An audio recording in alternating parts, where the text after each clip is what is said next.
Send okay 33 out of 50 ठीक आहे असो.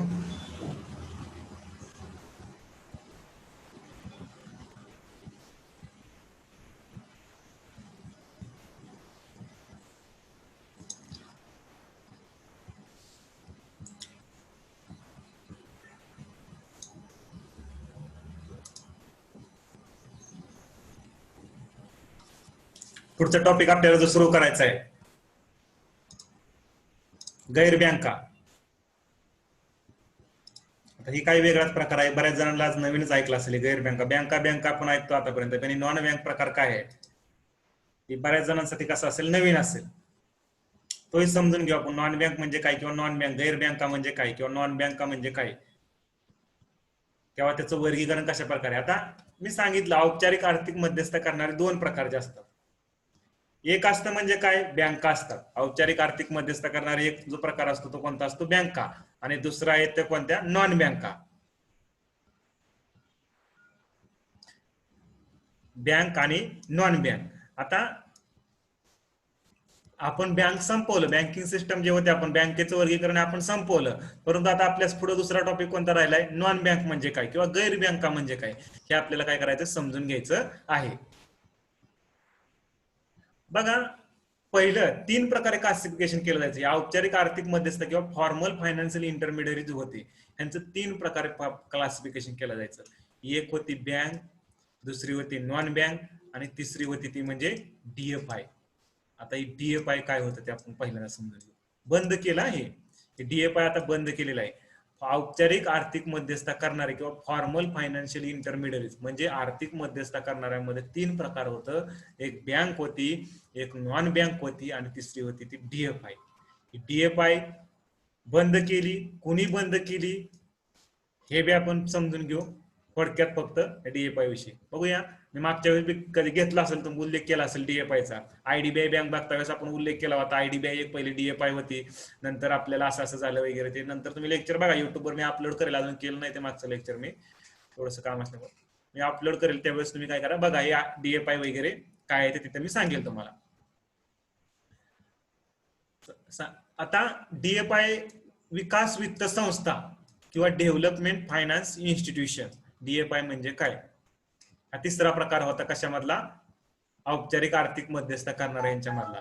आता डीएफआय विकास वित्त संस्था किंवा डेव्हलपमेंट फायनान्शियल इन्स्टिट्यूशन हे मध्यम ते दीर्घकालीन कर्ज देण्याचं काम करायचं. कोणाला देत होते इंडस्ट्रीजला, कुणाकडून पैसा वगैरे घेत नव्हते. हे फक्त काय करायचे कुठून ना कुठून पैसा मोबिलाइज करून हे वेगवेगळ्या ज्या इंडस्ट्री होत्या, मोठे मोठे उद्योग होते, इन्फ्रास्ट्रक्चर प्रोजेक्ट होते, ह्यांना काय करायचे मध्यम ते दीर्घकालीन कर्ज प्रोव्हाइड करायचं काम करायचं. कोणत्या ह्या डीएफआय संस्था ज्या होत्या काय डेव्हलपमेंट फायनान्स इन्स्टिट्यूशन किंवा विकास वित्त संस्था होत्या, हे यांचं काम होतं. तसंच त्याचबरोबर आणखी वेगवेगळ्या सेवा, सपोर्ट सेवा सुद्धा द्यायचं काम करायचं. सपोर्ट सर्व्हिसेस म्हणजे जसं की रुपयाचं डॉलरमध्ये कन्व्हर्जन करायचं, डॉलरचं रुपयामध्ये म्हणजे विदेशी चलन असेल, किंवा अंडर रायटिंग की शेअर मार्केटच्या संदर्भात कन्सेप्ट येतो, तांत्रिक तसेच मॅनेजमेंट सल्ला वगैरे देण्याचं काम करायचं, बँक गॅरंटी देण्याचं काम करायचं. म्हणजे एक प्रकारे ही सर्व कामं कोणाची असायची, ह्या डेव्हलपमेंट फायनान्शियल इन्स्टिट्यूशनची असायची, डीएफआयची असायची. आणि डीएफआय मध्ये कोण कोण काम करत होतं, कोणकोणत्या डीएफआय होत्या भारतामध्ये. 1948 ला एक डीएफआय म्हणून स्थापन करण्यात आली होती, भारतीय औद्योगिक वित्त महामंडळ मर्यादित. भारतीय औद्योगिक वित्त महामंडळ मर्यादित हे बी काय करायचं, मोठे मोठे उद्योग इंडस्ट्री होत्या, परत काय दुसरं होतं इन्फ्रास्ट्रक्चर प्रोजेक्ट असेल ह्यांना लोन मध्ये पैसा देण्याचं काम करायचं, म्हणजे कर्जाने पैसा द्यायचं. हे काम कोणाचं होतं डीएफआयचं होतं. म्हणजे भारतीय औद्योगिक वित्त महामंडळ, त्यालाच इंग्लिशमध्ये आहे industrial finance corporation of India limited. नंतर ही काय झाली, ज्यावेळेस डीएफआय बंद केल्या त्यावेळेस ती कन्व्हर्जन झाली कशामध्ये, non banking financial company, non deposit taking आणि सिस्टमॅटिकली इम्पॉर्टंट. म्हणजे एनबीएफसी एक कशा आहे कशी आहे, आता ही नॉन डिपॉझिट टेकिंग म्हणजे कुणाकडून डिपॉझिट घेत नाही, आणि कशी आहे सिस्टमॅटिकली कशी आहे इम्पॉर्टंट, अशी एक एनबीएफसी नॉन बँक म्हणून कार्य करते. बघूया आपण पुढं. 1951 ला स्टेट फायनान्स कॉर्पोरेशनची स्थापना झाली, राज्य वित्त संस्था. तिचा कायदा वगैरे आला 1951 ला बी. जसं की ही पैसे पूर्ण देऊ शकले नाही म्हणून आणखी तिला सपोर्ट करण्यासाठी ही नवीन एक आणखी डीएफआय स्थापना करण्यात आली. 1955 ला नॅशनल स्मॉल इंडस्ट्रीज कॉर्पोरेशन एनएसआयसी ची स्थापना करण्यात आली. नंतर 1955 लाच industrial credit and investment corporation of India, जे आता आयसीआयसीआय बँक आपण म्हणतो ना, ही पहिली डीएफआय म्हणून काम करत होती. 1993 ला ज्यावेळेस खासगी बँकांचा पहिला राऊंड झाला त्यावेळेस आयसीआयसीने सुद्धा काय केलं होतं, ही डीएफआय ने सुद्धा अप्लाय केलं होतं. आणि यावेळेस 1993 ला पहिल्या राऊंड मध्ये आयसीआयसीआय ला लायसन दिलं होतं. त्याच्या आधी ती काय काम करत होती, डीएफआय म्हणून कार्य करत होती. कधी 1955 ला एक डीएफआय म्हणून इंडस्ट्रियल क्रेडिट आणि investment corporation of India, ICICI. आणि आता काय आहे, आयसीआयसीआय बँक ही कशी आहे, खासगी क्षेत्रातली बँक आहे. 1993 ला तिला काय झालं होतं, लायसन दिलं होतं, ज्यावेळेस खासगी बँकांचा पहिला राऊंड घेतला होता लायसन देण्याचा. नरसिंहन समिती पहिली बनली होती 1991 ला, आणि त्या समितीनं सांगितलं होतं की नवीन नवीन खासगी बँका भारतात आणा. मग त्याच्यानंतर पहिला राऊंड घेतला 1993 ला. हे आपण बघितलं होतं खासगी बँकांमध्ये. आणि त्यावेळेस आयसीआयसीआय ला लायसन वगैरे देण्यात आलं होतं. मग भारतीय औद्योगिक वित्त व गुंतवणूक महामंडळ बँक. परत आणखी एक 1964 ला डीएफआय म्हणून स्थापन करण्यात आली होती, industrial development bank of India, IDBI. हे बी आयडीबीआय बँक बी आपण बघितलं होतं मागे लेक्चरला, खासगी बँक आहे. तिला बी 1993 ला वगैरे लायसन देण्यात आलं होतं. नंतर कशा प्रकारे ती सरकारी बँकेमध्ये कन्वर्ट, परत नंतर खासगीकरण कसं वगैरे झालं. 1964 ला industrial development bank of India, IDBI. आणि 1998-99 ला नरसिंहन समिती दुसरी बनते. पहिली बनलेली असते 1991-92 ला, आणि नरसिंहन समिती दुसरी 1998-99 ला बनते. आणि ही समिती ज्यावेळेस नरसिंहन दुसरी बनती त्यावेळेस सांगते काय, की ह्या भारतात डीएफआय बंद करा, डीएफआय करा, बंद करा. आणि त्याच्यानंतर मग काय करण्यात आलं, ही जी आयसीआयसीआय होती किंवा आयडीबीआय होती, ही डीएफआय म्हणून बी काम करत होती आणि बँक म्हणून देखील वेगळी त्यांची असं काम करत होती. परंतु मग ही डीएफआय काय करण्यात आल्यानंतर बंद करण्यात आले, आणि त्या मग मेन बँक मध्ये त्याला मर्ज वगैरे करण्यात आलं. बाकी ते काय असेल, म्हणजे डीएफआय काय करण्यात आल्या, बंद करण्यात आल्या नरसिंहन समिती दुसऱ्या शिफारशीनुसार 1998-99च्या. म्हणजे 3 प्रकारे क्लासिफिकेशन होतं, बँक, नॉन बँक आणि डीएफआय. हा डीएफआय क्लासिफिकेशन काय झालं, दुसऱ्या समिती शिफारशीनुसार बंद करण्यात आलं. आणि 2च क्लासिफिकेशन राहिलं, ते म्हणजे कोणतं, बँक आणि नॉन बँक, असं 2च प्रकार राहिले गेलं.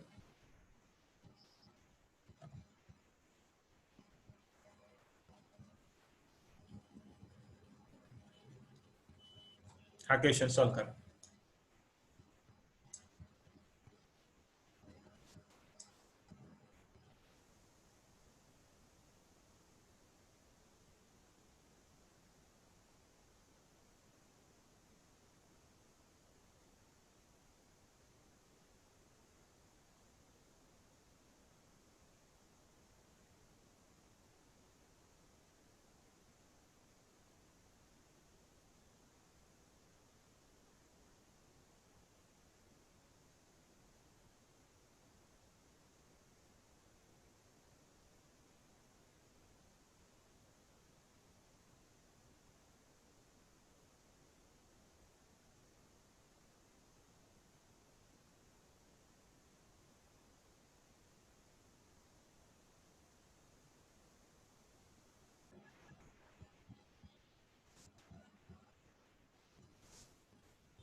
दीपक, शुभम, जान्हवी, अश्विनी, ऋतुजा, अश्विनी, उर्वशी, प्रसाद, ऋषिता, श्रेयश, सतीश या सर्वांनी काय केलेलं आहे, बरोबर आन्सर दिलेलं आहे.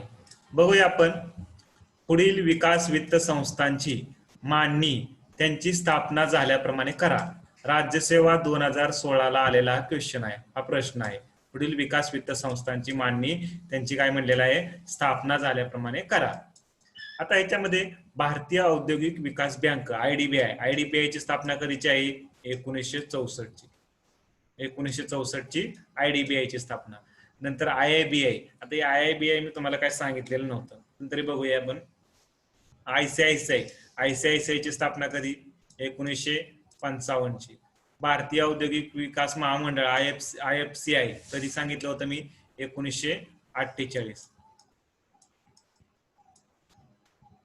म्हणजे आपली सिरीज बघा, आपल्याला हे तर माहित नव्हतं, ब माहित नव्हतं, पण आपल्या सिरीज नुसार काय येईल, ड क अ येईल. कुठं आहे ड क अ, इथं आहे बघा ड क अ, इथं आहे का, इथं बी आहे ड क अ, इथं नाही, ड अ क झालंय, म्हणजे इथं हे नाही येऊ शकत, आणि इथं ड अ ब हे बी नाही येऊ शकत, म्हणजे हे दोन तर नाहीत. आता आलो आपण 50-50 वर, एक तर हे असेल किंवा हे असेल.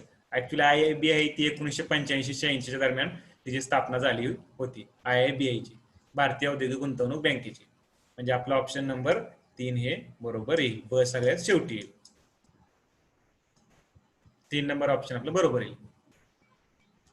बघा, डीएफआय बंद केलं, मग आता औपचारिक आर्थिक मध्यस्थता करणार आहे, याच्यामध्ये दोनच प्रकार राहिले, बँक आणि नॉन बँक, असं दोन प्रकार राहिले गेले. आता त्याच्यामध्ये गैर बँका किंवा नॉन बँका म्हणजे काही आपण काय करू समजून घेऊ. नॉन बँकेचे वर्गीकरण केलं जातं, नॉन बँकेचे बी वर्गीकरण होतं. गैर बँकांचे वर्गीकरण केलं जातं AIFI, all India financial institutions. All India financial institutions, AIFI काय येतील पुढे समजेल तुम्हाला. याच्यामध्ये 4 येतात, EXIM, NABARD, national housing bank आणि सिडबी. आणि दुसरं आहे ते म्हणजे प्रायमरी डीलर, प्राथमिक विक्रेता. आणि तिसरं आहे ते म्हणजे नॉन बँकिंग फायनान्शियल कंपनीज. बघा, all India financial institutions, primary dealer, प्राथमिक विक्रेता, आणि तिसरं आहे ते म्हणजे NBFC, non banking financial companies. एक एक बघत जाऊ आपण. पहिल्यांदा आपल्याला बघायचंय आयफाय, ऑल इंडिया फायनान्शियल इन्स्टिट्यूशन्स, ह्या नॉन बँकांमध्ये. आता ऑल इंडिया फायनान्शियल इन्स्टिट्यूशन्स किंवा अखिल भारतीय वित्तीय संस्था म्हणजे काय, ऑल इंडिया फायनान्शियल इन्स्टिट्यूशन्स म्हणजे हे वेगवेगळे आहेत बा. कोणकोणत्या, Exim, NABARD, national housing bank आणि सिडबी ह्या अखिल भारतीय वित्तीय संस्था आहेत किंवा ऑल इंडिया फायनान्शियल इन्स्टिट्यूशन्स आहेत. आता याच्यामध्ये पहिली जी आहे ती एक्झिम आहे. एक्झिमचा long form export import bank of India, आयात निर्यात बँक. थोडक्यात एक्झिमचा लॉंग फॉर्म लक्षात ठेवायचं. एक्झिमची स्थापना जानेवारी 1982, जानेवारी 1982 ला एक्झिमची स्थापना करण्यात आली. एक्सपोर्ट इम्पोर्ट बँक ऑफ इंडियाची स्थापना करण्यात आली. भारत सरकारच्या त्याच्यावर जी मालकी आहे ती किती, 100% मालकी ही याच्यावर भारत सरकारची आहे एक्झिमवर.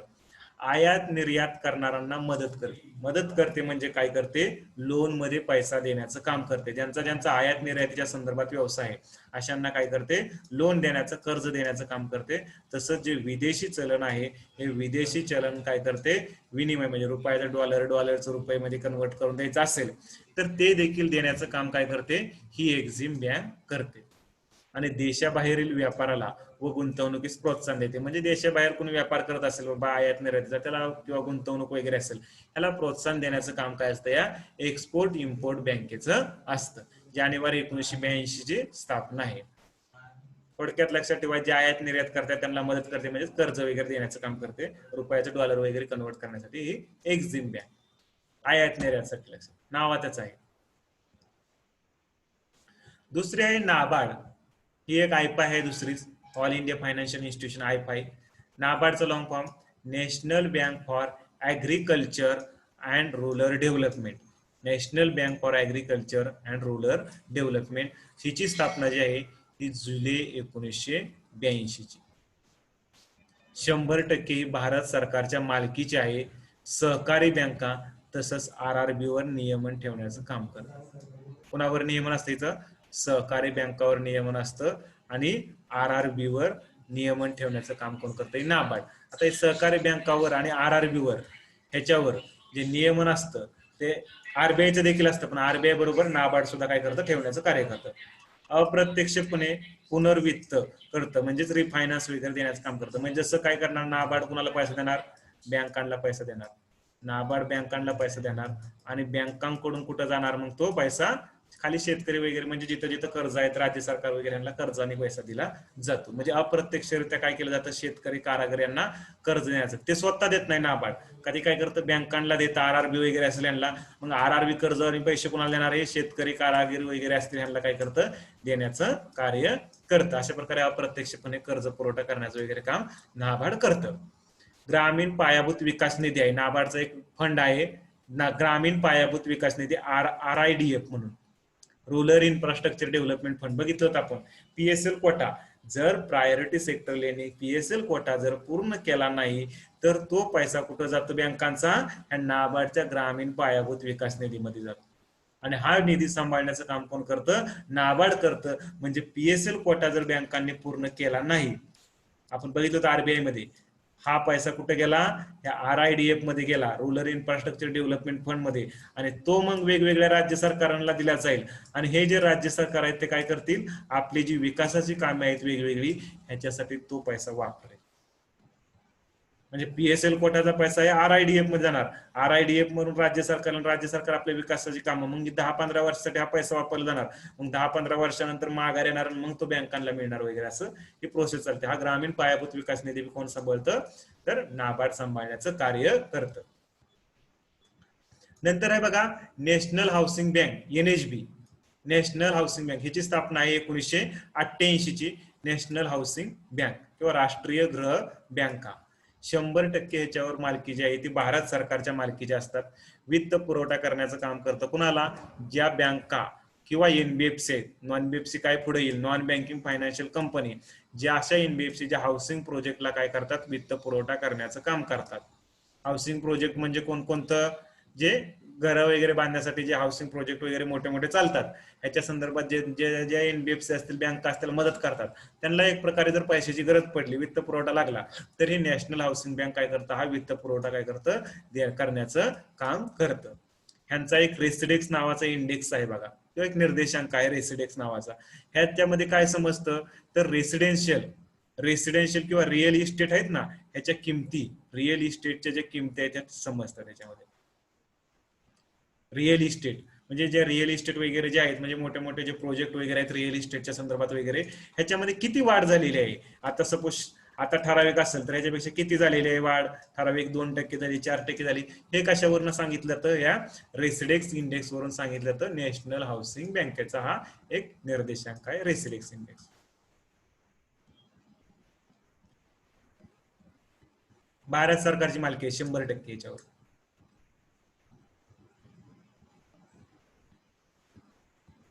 नंतर चौथी आयपा आहे सिडबी.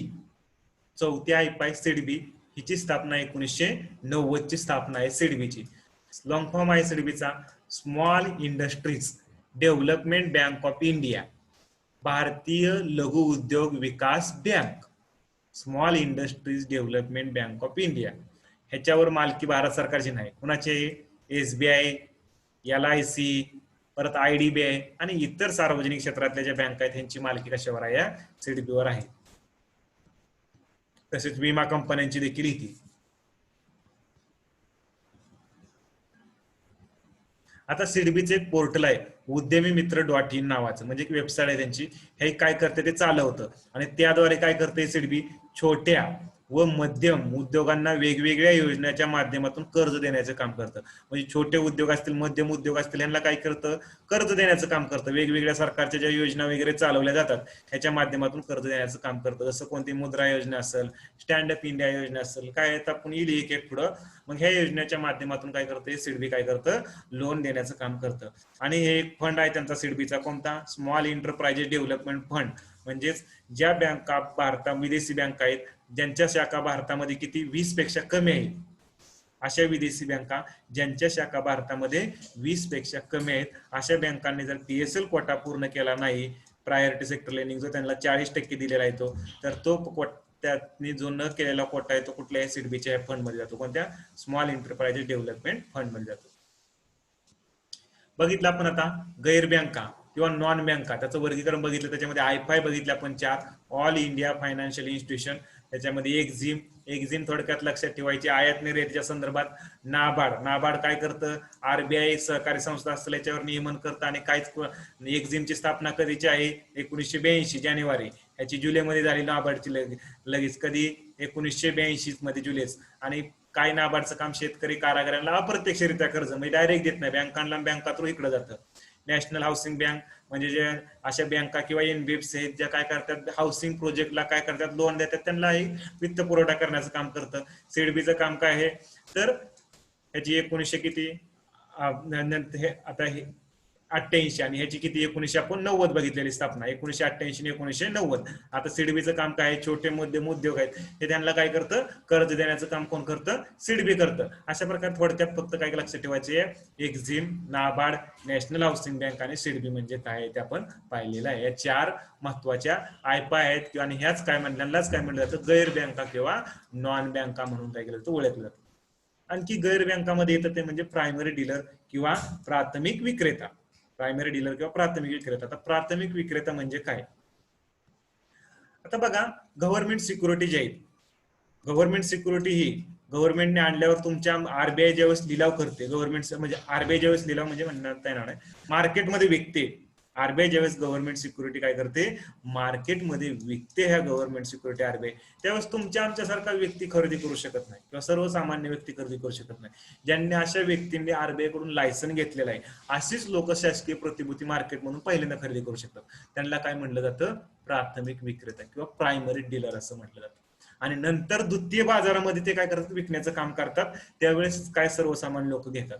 म्हणजेच हे प्राथमिक बाजारातून काय करतात, गव्हर्नमेंट सिक्युरिटी विकत घेतात आणि त्या कुठं, द्वितीय बाजारात विकतात. हे काम कोणाचं असतं, ह्या प्राथमिक विक्रेत्याचं असतं. हे बी काय एक प्रकारे नॉन बँक म्हणूनच काय करतं, कार्य करतं.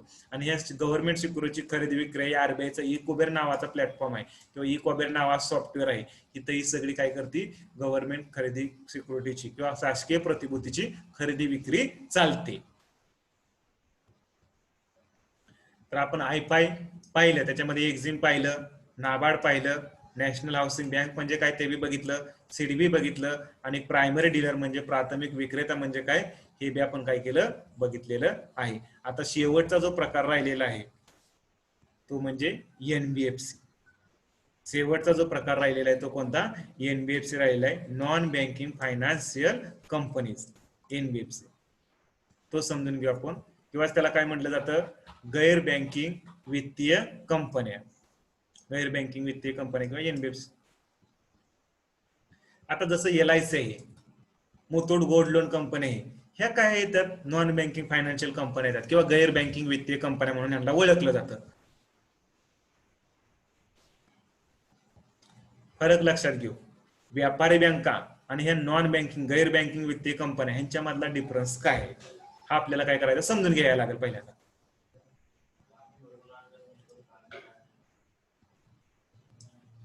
बघा, व्यापारी बँका आहेत, ह्यांना नोंदणी जर करायची असेल तर त्याच्यासाठी कायदा आहे, बँकिंग विनिमय कायदा.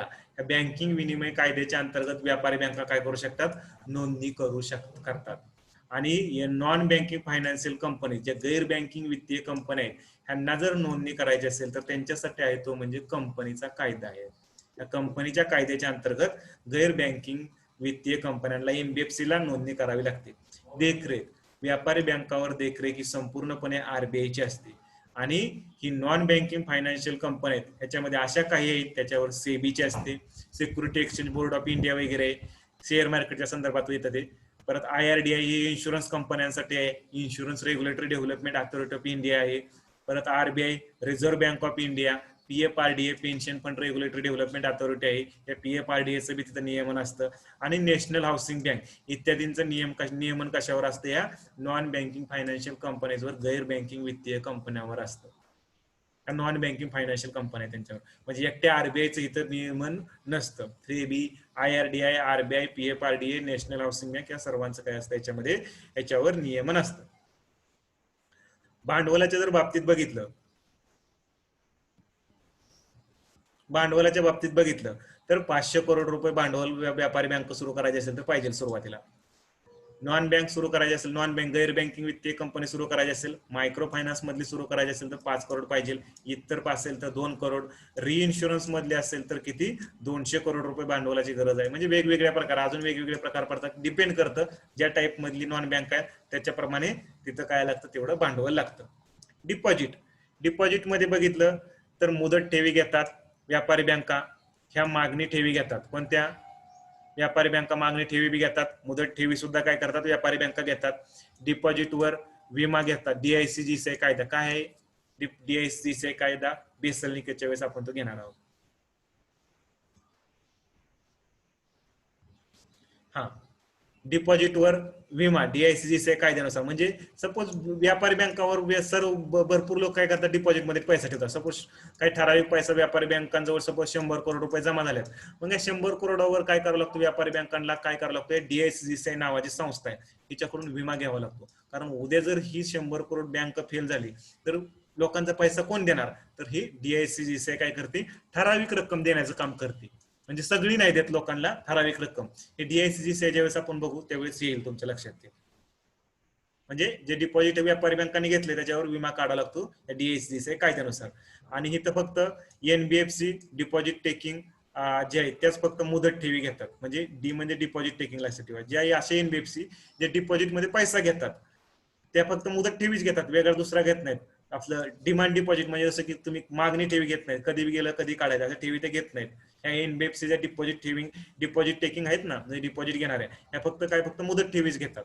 त्या ठराविक आहेत त्या, म्हणजे डिपॉझिट घेणाऱ्या मागणी ठेवी घेत नाहीत. मग ह्या फक्त तेवढ्या. नंतर निकष, निकष बघितलं तर CRR SLR व्यापारी बँकांना लागू आहे. नॉन बँकिंग फायनान्शियल कंपनी ह्यांना CRR लागू नाही. SLR लागू आहे तो फक्त कुणावर, जे डिपॉझिट घेतात, जे मुदत ठेवीमध्ये घेतात ना पैसे, त्यांनाच फक्त SLR लागू आहे, CRR लागू नाही. NBFC मध्ये कुठल्या डिपॉझिट टेकिंग आणि त्यांना बी फक्त काय लागू, SLR फक्त लागू आहे, CRR त्यांना लागू नाही. बेसल निकष काय आहे आपण पुढे बघणार आहोत. हे व्यापारी बँकांना सगळ्यांना लागू आहे. NBFC ज्या डिपॉझिट मध्ये पैसा घेतात त्यांना बी लागू आहे, आणि डिपॉझिट मध्ये घेत नाहीत त्याला काय म्हटलं जातं, नॉन डिपॉझिट टेकिंग. आणि सिस्टमॅटिकली इम्पॉर्टंट म्हणजे त्यांचं भांडवल वगैरे भरपूर प्रमाणात आहे म्हणून त्यांना 500 करोडच्या वर वगैरे असेल म्हणून त्यांना काय म्हटलं जातं, सिस्टमॅटिकली इम्पॉर्टंट म्हटलं जातं. मग अशा बी प्रकारे NBFC मध्ये वेगवेगळे प्रकार पडतात, पण आपल्याला काही कामाचं नाहीत. त्यांना फक्त काय बेसल निकष लागू आहेत. गुंतवणूक, गुंतवणूकच्या बाबतीत बघितलं तर डिपॉझिटरचा पैसा RBI ने परवानगी दिलेल्या प्रतिभूतीमध्येच फक्त त्यांना गुंतवता येतो. शेअर मार्केटमध्ये गुंतवणूक करू शकत नाहीत. कोण? व्यापारी बँका. व्यापारी बँकांना डिपॉझिटरचा पैसा शेअर मार्केटमध्ये गुंतवता येत नाही. ज्या प्रतिभूतींना RBI ने फक्त परवानगी दिलेली आहे अशा प्रतिभूतीमध्येच गुंतवता येतो आणि राहिलेला पैसा लोन मध्ये द्यावा लागतो. नॉन बँकिंग फायनान्शियल कंपनी आहेत, हा त्यांचा व्यवहार शेअर मार्केटवर चालतो. म्हणजे या सगळ्या शेअर मार्केटमध्ये गुंतवणूक करू शकतात. म्हणजे ह्या ज्या नॉन बँक आहेत, गैर बँकिंग वित्तीय कंपन्या आहेत, हा पैसा आपला कुठं गुंतवतात, शेअर मार्केटमध्ये गुंतवण्याचं काम करतात. जसं LIC वगैरे ही बी कशी आहे, नॉन बँकच आहे LIC. नंतर व्याजदर. आता ही व्यापारी बँकांना एक RBI मेथोडॉलॉजी ठरवून देतात, त्याच्यानुसार व्यापारी बँका काय करतात, स्वतः स्वतः व्याजदर ठरवतात. म्हणजे एक एक्सटर्नल बेंचमार्क नावाचे सध्याला एक मेथोडॉलॉजी आहे, पद्धत आहे. या पद्धतीनुसार बँका स्वतः काय करतात, व्याजदर ठरवतात, किती कर्ज, किती व्याजाने कर्ज द्यायचं वगैरे स्वतः ठरवण्याचं काम करतात. गैर बँकिंग वित्तीय संस्था ज्या आहेत, या गैर बँकिंग वित्तीय संस्था व्यवसायाच्या प्रकारानुसार व्याजदर ठरवल्याचं काम करतात. म्हणजे कोणत्या प्रकारचा त्यांचा व्यवसाय आहे त्याच्यानुसार त्यांचं व्याजदर वगैरे ठरवल्याचं काम करतात. त्या वसुली, वसुली जर करायची असेल, जर कोणाला कर्ज दिलं आणि ते जर वसूल करायचं असेल, म्हणजे वसूलच होत नसेल, माघार देत नसेल, तर ह्या बँका ज्या आहेत व्यापारी बँका, ह्यांच्यासाठी एक कायदा आहे, सरपायसी कायद्यानुसार वसुली करू शकतात. हा बी काय पुढं येईल तुम्हाला, सरपायसी कायदा वगैरे डिटेल मध्ये उद्याच्या लेक्चर मध्ये होईल आपला. सरपायसी कायदा काय आहे, परत DICGC काय हे बी उद्याच्या लेक्चर मध्ये आपलं होईल. या सरपायसी कायद्यानुसार काय करतात बँका, जर एखाद्या व्यक्तीने जर लोन मध्ये दिलेले पैसे माघारी दिले नाहीत तर ते वसुलीस करण्याचं काम कोणत्या कायद्यानुसार करतात? सरपायसी कायद्यानुसार. इथं बी सरपायसी कायदा आहे, फक्त हाऊसिंग फायनान्स कंपन्या आहेत, म्हणजे जे हाऊसिंग फायनान्स साठी म्हणजे जे घर वगैरे आहे त्याच्यासाठी लोन करतात अशा कंपन्याच फक्त सरपायसी कायद्यानुसार काय करू शकतात? वसुली करू शकतात. गोल्ड लोन कंपन्या असतील म्हणजे जे सोन्यावर सोनं घेतात आणि त्याच्यावर लोन देतात, अशा कंपन्या काय करतील? जे घेतलेलं सोनं आहे त्याचा लिलाव करतील, म्हणजे सोन्याचा लिलाव करतील गोल्ड लोन कंपन्या. ह्या गोल्ड लोन कंपन्या बी काय असतात? एक प्रकारे नॉन बँक असतात.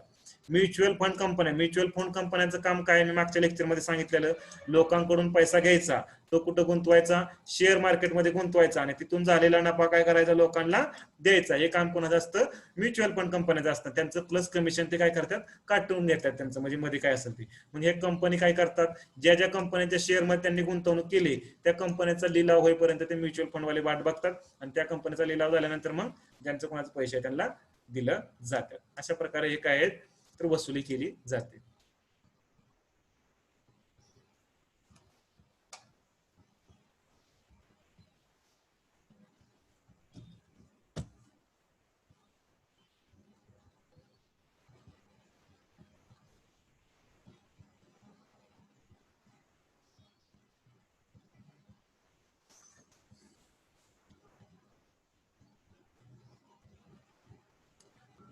मुद्रा बघा, मुद्रा ही एक सुद्धा काय आहे? नॉन बँकच आहे.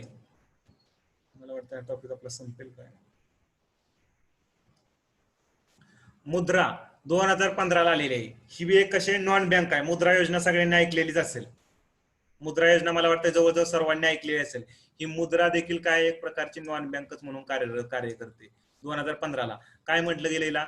Micro unit development and रिफायनान्स agency. Micro unit development and रिफायनान्स agency मुद्रा ही बी एक नॉन बँक म्हणूनच काय करते? कार्य करते. 100% ही सिडबीच्या मालकीची आहे. 100% मालकी जी मुद्रावर आहे ही सिडबीची आहे. अप्रत्यक्षरित्या कर्ज देते. कुणाला देते? अनुसूचित व्यापारी बँकांना. Micro unit development and रिफायनान्स agency, long form लक्षात असू द्या. अप्रत्यक्ष कर्ज देण्याचं काम करते अनुसूचित व्यापारी बँकांना. मग ह्या अनुसूचित व्यापारी बँकांना, RRB ला, परत सहकारी बँका, मायक्रो फायनान्स इन्स्टिट्यूशन असतील किंवा इतर NBFC असतील, ह्या वेगवेगळ्या NBFC ला बी काय करते? अप्रत्यक्षरित्या. म्हणजेच काय? ती काय करणार? पैसे कुणाला पैसे देणार? ह्या बँकांना दिलं, ह्या बँका काय करणार? मग खाली कर्ज पुरवठा करणार.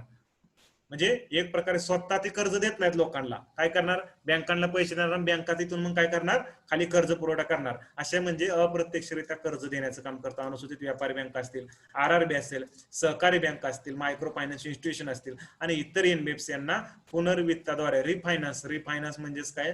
तर सपोज आता ही SBI बँक आहे. SBI ने प्रधानमंत्री मुद्रा योजनेअंतर्गत खाली लोन दिलेलं असेल आणि आता SBI ला आणखी दुसरा कोणतरी व्यक्ती आला आणि म्हणला मला प्रधानमंत्री मुद्रा योजनेच्या अंतर्गत काय पाहिजे? लोन मध्ये पैसे पाहिजे. SBI म्हणले आता माझ्याजवळ देण्यासाठी पैसे नाहीत. मग SBI काय करणार? जे ह्या पहिल्या व्यक्तीला दिलं होतं ह्याचं लोन पेपर कुणाला देणार? मुद्रा बँकला देणार. मुद्रा बँक त्या लोन पेपर घेऊन त्याच्या आधारावर नवीन सिक्युरिटी तयार करणार आणि ह्या नवीन सिक्युरिटी मार्केटमध्ये विकणार प्रतिभूती आणि तिथून मग मार्केटमधून ती पैसा घेणार आणि नंतर मग तो पैसा काय करणार? तर ह्या बँकेला SBI ला देणार आणि SBI तिथून पैसा मग कोणाला देणार? जो तिसरा व्यक्ती आला होता त्याला देणार. म्हणजे असं एक प्रकारे सायकल चालते. हे रिफायनान्स म्हणलं जातं त्याला. पुनर्वित्ताद्वारे काय केलं जातो? हा पैसा देण्याचं काम करतं काय? मुद्राच्या अंतर्गत. लाभार्थी कोण कोण आहे याच्या अंतर्गत? विना कृषी आणि नॉन कॉर्पोरेट, म्हणजे अशा मोठ्या कंपन्या वगैरे नाहीत किंवा शेतीमध्ये काम करणाऱ्या कंपन्या नाहीत, असा सूक्ष्म उद्योग यांना हे काय करण्याचं काम करते? मुद्रा फायनान्स किंवा वित्त पुरवठा करण्याचं कार्य करतं. सूक्ष्म लघु मध्यम उद्योग विकास कायदा आहे बघा 2006चा. Micro small medium enterprises development act आहे 2006चा. ह्या कायद्यानुसार सूक्ष्म उद्योग म्हणजे कोणते उद्योग, लघु उद्योग म्हणजे कोणते उद्योग किंवा मध्यम उद्योग यांना काय केलेलं आहे? डिवाइड केलेलं आहे वेगवेगळ्या कॅटेगरीमध्ये. आता बघूया आपण. सूक्ष्म उद्योग म्हणजे असे उद्योग ज्या उद्योगामध्ये गुंतवणूक ही 1 करोड पेक्षा कमी असेल.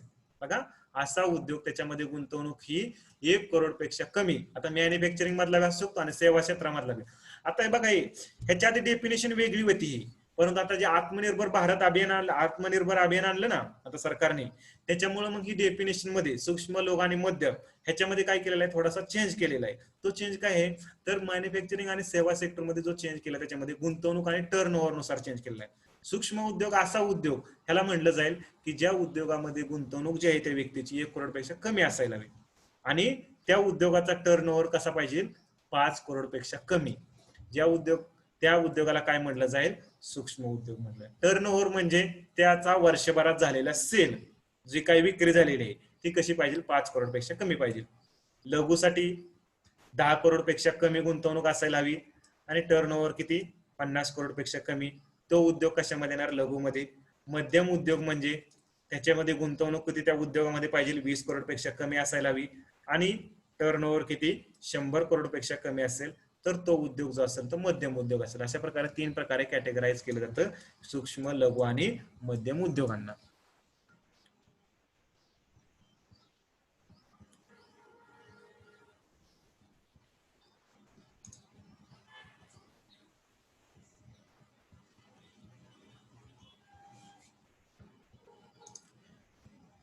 मग ह्याच्या अंतर्गत प्रधानमंत्री मुद्रा योजना चालवण्यात आली 2015ला. मग प्रधानमंत्री मुद्रा योजनेच्या अंतर्गत 3 प्रकारचे लोन दिले जातात. एक असतं शिशु लोन, जे 50,000पर्यंत कर्ज दिलं जातं. दुसरं असतं किशोर, जे 50,000 ते 5 लाखापर्यंत कर्ज देण्याचं काम केलं जातं बँकांमध्ये.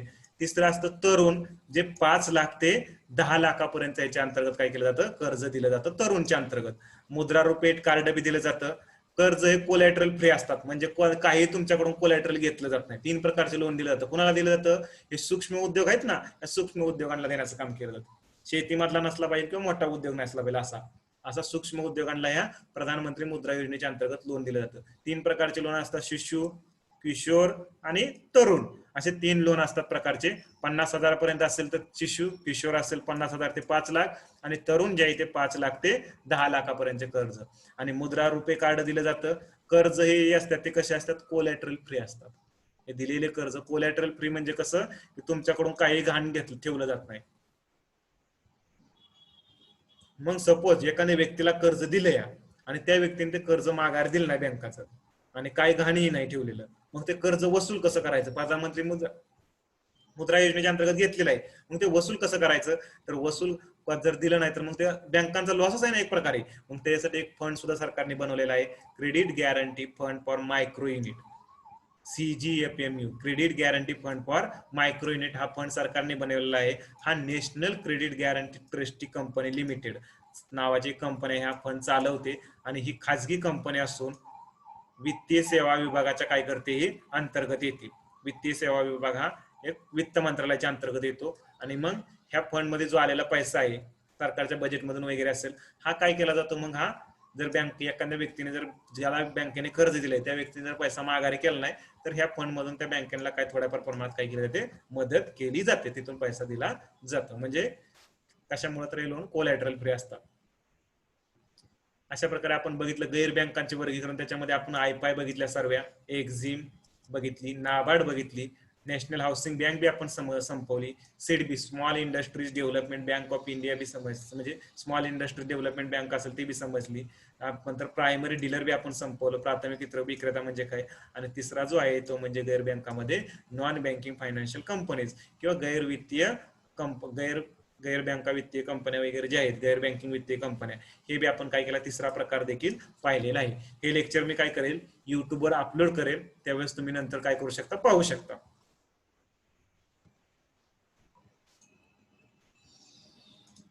युट्यूबवर अपलोड केल्यानंतर